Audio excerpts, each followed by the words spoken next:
Dear Bungie, if you actually made a game that was single player, that was in the Destiny, that had all the bells and whistles of Destiny, or if you could make a game mode that is essentially firewalled with just like AI accompanying thing, I would pay for that. I would pay a subscription for that. I would actually subscribe for that. If it was all the Destiny experience, but instead of actual players alongside me in random lobbies, it was like AI or whatever, or NPCs. That'd be fucking awesome. I would do that in a heartbeat. Yeah, just want to say that much. And now you can go ahead and leave if you want. Thanks for stopping by at this point. Blah blah blah. But I'm just going to be really honest, and at this point forward, I'm going to go ahead and explain a little bit why. So if you want to stick around for that, you're welcome to stick around for that. Otherwise, thanks for stopping by. Um, the last week I had been away from game, and it was a great time. I was a little bit bored from here and there, and I had the thumb itch kind of twitch. That gamer jitters you get when you're not playing. So fortunately, Raid Shadow Legends was on my phone, so I was able to do some kind of gaming. Uh, but I did spend a lot of my downtime while I was on vacation, which is what a vacation is supposed to be, catching up on some reading, which was really great. Hanging out with family and just having a good time. And it was really nice. And I got back last night and I got on for a little bit, and I was like, I'm just too tired to play. I was wiped out from everything, so I just shut it all off. I got on this morning and everybody was all over the place on it. The internet was just complete shit, so I just backed off and I waited till evening.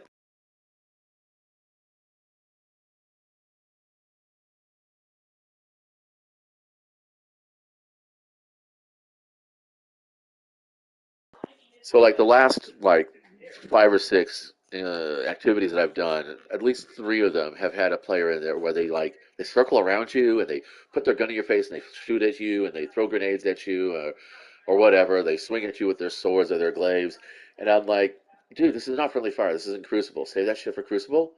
And I'm like, I don't know what you're trying to do. I mean, there's a text option here. There's a chat option here. There's plenty of time at the start of most of these activities where you can actually send me a message and say, hey, dude, you mind equipping blah, blah, blah? We're going to try and do this. Especially if I'm like the odd man in a 3-man team where 2 of them are, actual fire team and I'm the odd guy. I don't mind that. And back in the early game, that's exactly what would happen. I would show up as a gunslinger, and they'd be like, "Hey, it's an arc burn. Do you mind switching over to your arc class? Do you have any arc weapons?" And I'd be like, "Yeah, I could do that." And that was all through PSN. That wasn't even through Destiny. That wasn't even through any other uh, Discord or anything like that. It was just straight through the PlayStation communication network. That you could talk to through players. Because I allow myself to receive messages. It's important to be able to you know, communicate with people like that. And I know a lot of parents like prefer that, their players don't get messages, but I mean, it doesn't stop them from sending messages. Honestly, it doesn't really, and it's totally fine. And I would get lots of hate mail too, especially when I would play Crucible. There'd be, the occasional, person who's, says, man, it's a really cheesy load. Well, good job running around with the crutch. Blah, blah, blah, all that kind of stuff. I have no problem with that. That's Crucible. That's exactly what's supposed to happen. But you know what? Don't throw that fucking grief in a strike or a strike-based activity. Save it for the Crucible. Don't even bring it to Gambit. Because on the Gambit team, the 4 of us are supposed to be playing together as a team. We're not supposed to be at each other's throats. This is a competitive game. I agree with this, and I support this. But you don't have to be a complete douchebag about it. That's all I'm saying. So yeah, that's kind of why I would totally be all over a single player or co-op experience. Just saying, I would say that'd probably be one of my top wishes for this game. Anyway, I'm gonna be gone now. Back to the gameplay. You can watch if you want.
Okay, so I've got a couple of those. Now I don't really need them because that's the thing. It's just like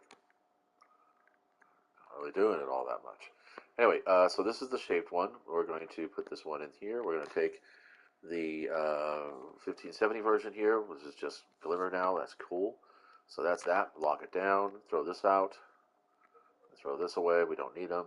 Look, I'm getting Resonant Alloy already. Come on, man. This was the one I want. This is not the one I want, so we're done here. Get rid of that. Don't need an extra. Alright, let's see what's left. Level up a shaped weapon, unlocking new traits and rewarding resonant materials by completing activities and defeating combatants. Shaped weapons leveled up. Oh boy, good times. I guess we're back to mayhem. It's the fastest activity I could think of, right? You know, I just to let you know, I deinstalled Mobile Suit Battle Operation 2. Uh, the reason being because I don't have the time to really play that, and I don't really like the fact that it throws you in a lobby where you get completely destroyed, but then you got to sit there, and if you get booted out of the lobby for whatever reasons, including if your opponents DOS you, after 3 boots, you're suspended from the game for 3 days, for like a full day. Um, and multiple suspensions, of course, get you like kicked off the game altogether. I guess I haven't had that happen, but I have been suspended because the cheaters. So I just said, you know what, fuck it, and the Code Fairy one is just Zaku's, and it's boring. And I know if I finish the main campaign, I might be able to play other suits. But the whole reason why I liked Battle Operation 2 was the fantasy of playing around in a mobile suit. I'm a Gunpla fan. Well, actually, a Gunpla follower. I, I build the model kits. I like the mechas. I like the stories behind them a little bit, but I don't. I couldn't name you the pilots for shit. I'm a big fan of the Universal Century, so I could talk about Camille and Amaru and Char and Full Frontal. And I know who Noah Bright is, and I know who Falbro is, and I know who Ataharo is. But I don't know the other pilots' names. Okay, I couldn't tell you the other pilots' names. I couldn't tell you the rest of the cast. I don't even know who the Japanese and English actors were for the voiceovers. Um, so, like I said, um, but I realized that the more I played Battle Operation 2, the less I felt enjoyment when I built Gunpla, because all I could think about was that last match I got dumped in with a bunch of other lower grade players, and we were just mollywonked by pay to wins. So I deleted them both. I paid $40 for the Code Fairy game, and it's not the worst $40 I threw away, but it is one of many games that I've downloaded or purchased, played once or twice, and then basically said, "Fuck it, not actually worth the hassle." Why isn't my super coming up fast enough? Here we go. Oh, because I'm now. Ugh, fudge. Did I get him? Yeah, that was kind of shitty.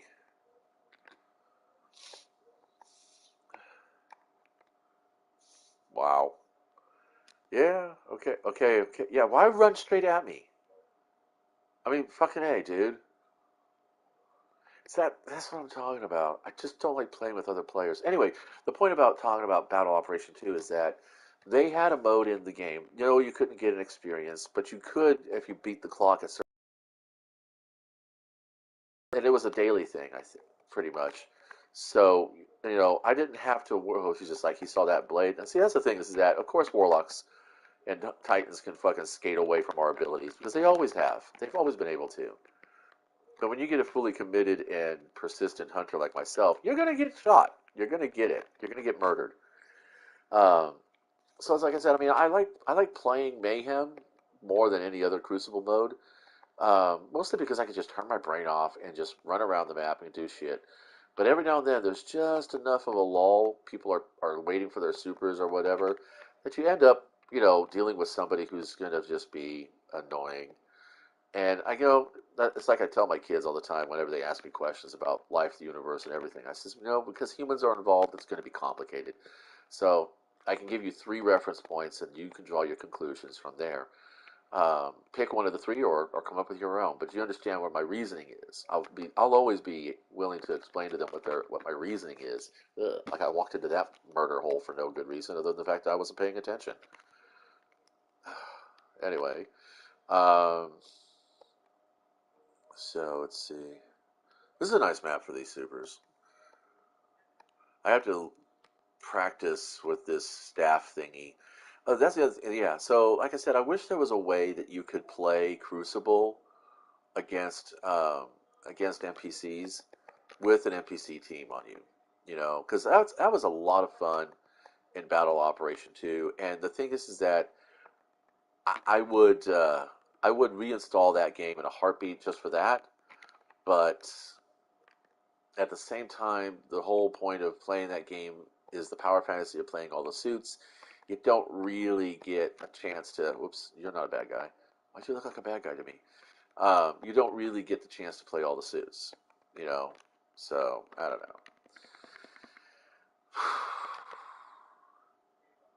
This is all about just trying to figure out what I want out of video gaming, or find that one game that's going to keep. Well, actually, I did find that one game that keeps bringing me back in. It's Conan Exiles. I mean, even Elder Scrolls Online has kind of been like, I don't know, really. Do I want to? Do I care? It's like I bought High Isle, and I haven't even completed that campaign. I mean, it really does. I mean, even my Minecraft game, which, yeah, I did delete it because I have it on Xbox. I mean, Xbox. I have it on Switch, so why would I want to? What the hell, dude? Wow. Master what? His durability. Oh, no, most.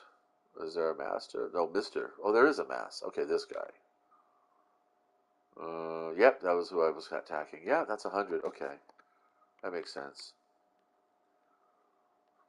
Thought it looked like a Titan, but I guess that's the new thing now. Everybody's see. This is what I'm saying. My prediction, I think, is going to happen. It's going to come down to like we're all going to end up being just a Guardian, and all of our abilities are going to be hot swappable between the two because they're finally going to add builds to the game where you can hot swap between builds. I don't know if you'll be able to do that in Crucible. Um, that would be pretty cheeky, but so they're already working with that idea, and if they're going to do that, then there might not be a need for warlocks, titans, and hunters anymore. You might just go ahead and have the one character, and then from that character build a warlock, a hunter, or a titan custom. You know, as a titan, you have a certain selection of abilities. As a warlock, you have a certain selection of abilities, so forth and so on. This is like right now, there's a lot of overlap with only a few bespoke supers between the three. So why not just make us all like Spartans and then just give us cool space powers? Because that's kind of what I'm asking for. I'm asking for Halo with cool space powers. Because I think that'd be fun. I think that'd be hell kick ass. I guess whatever. I mean, I'm out of here.